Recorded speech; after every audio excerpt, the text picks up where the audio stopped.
15.5 বছর আমরা যখন মজলুম ছিলাম, অনেকে জীবনের ঝুঁকি নিয়ে ঘর বাড়িতে বাসাতে আমাদেরকে আশ্রয় দিয়েছে। অনেকে আমাদের বিপদে কাঁধে কাঁধ মিলিয়ে পাশে দাঁড়িয়েছে, চোখের পানি দিয়ে দোয়া করেছে, মা বোনেরা রোজা রেখেছে। এর ঋণ আমরা কি দিয়ে পরিশোধ করব?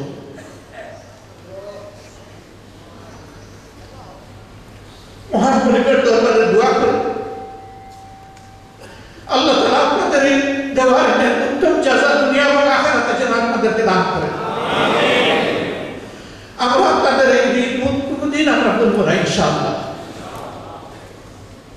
আল্লাহ দুনিয়ায় আপনাদের মর্যাদা বৃদ্ধি করে দিন, আখিরাতেও মর্যাদা বৃদ্ধি করে দিন। আমরা মজলুম ছিলাম, আমরা একা মজলুম ছিলাম না, 18 কোটি মানুষ মজলুম ছিল। পথের একজন ভিক্ষুক মজলুম ছিল। আমি একবার ঢাকা রাজপথ দিয়ে যাচ্ছি, হঠাৎ করে আমার গাড়ির ড্রাইভারকে বললাম, ভাই তুমি একটু থামো। সে একটু সাইড নিল, আমি গাড়ি থেকে নেমে পিছনের দিকে গেলাম। একজন ভিক্ষুককে গিয়ে কানে কানে জিজ্ঞেস করলাম, ভাই তুমি সারাদিনে কত রুজি করো? বললো 1600 থেকে 2000।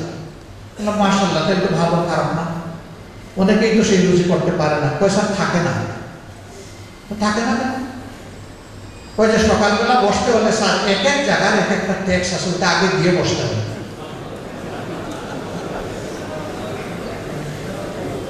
প্রথমে রেভিনিউ পে করতে হবে, সেভাবে বলবে ট্যাক্স দিতে হয় স্যার, তাহলে কারা দিতে হয়? পয়সা কেটার দিতে হবে। সুবহানাল্লাহ, আমার এই ভিক্ষুক ভাইকে কেটার ছিল।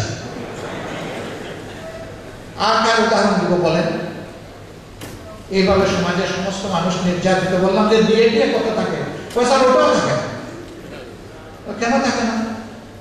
পয়সা আগে তো স্যার পেঁয়াজ কিনতাম 30 টাকা কেজিতে, এখন স্যার 300 টাকা কেজি। থাকবে কেন? তাহলে প্রথমে ট্যাক্স দিয়ে শুরু, আর শেষে সিন্ডিকেট দিয়ে শেষ। এইভাবে প্রত্যেকটি মানুষের জীবন ছিল অতিষ্ঠ। কেন? একটা প্রত্যেকটি মানুষ চেয়েছে সবাইকে মেরে কুটে আমি বড় হব। আমি আপনাদেরকে বলছি না, ওই যারা সিন্ডিকেশন করেছে, ওই যারা কেনা, ওই যারা মানুষের উপর জুলুম করেছে, আমি তাদের কথা বলছি। তারা চেয়েছে সবাইকে মেরে কুটে তারাই বড় হবে। তারা চেয়েছে সারাদিন থেকে পেট করে খাবে পড়বে।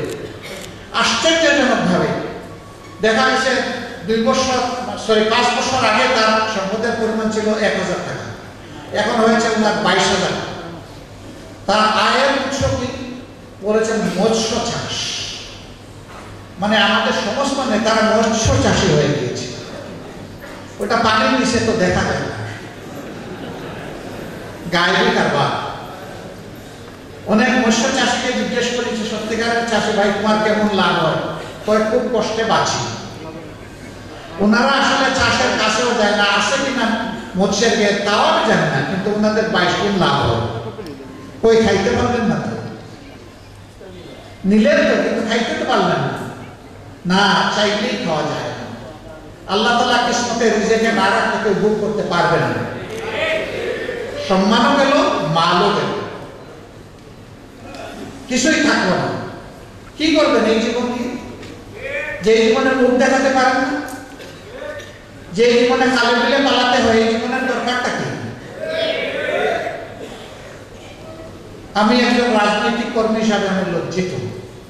তারাও রাজনৈতিক পরিবারের সদস্য। মানুষকে এক পাল্লায় সবাইকে হিসাব করে। কি করব? কেউ কেউ এই অবস্থা পরিস্থিতি সৃষ্টি করেছে বলে। রাজনীতি হচ্ছে মাথা, এই মাথার ভিতরে মগজ। মগজ সমস্ত শরীরকে কন্ট্রোল করলে একটা অর্গান ছাড়া, সেটা হচ্ছে হার্ট।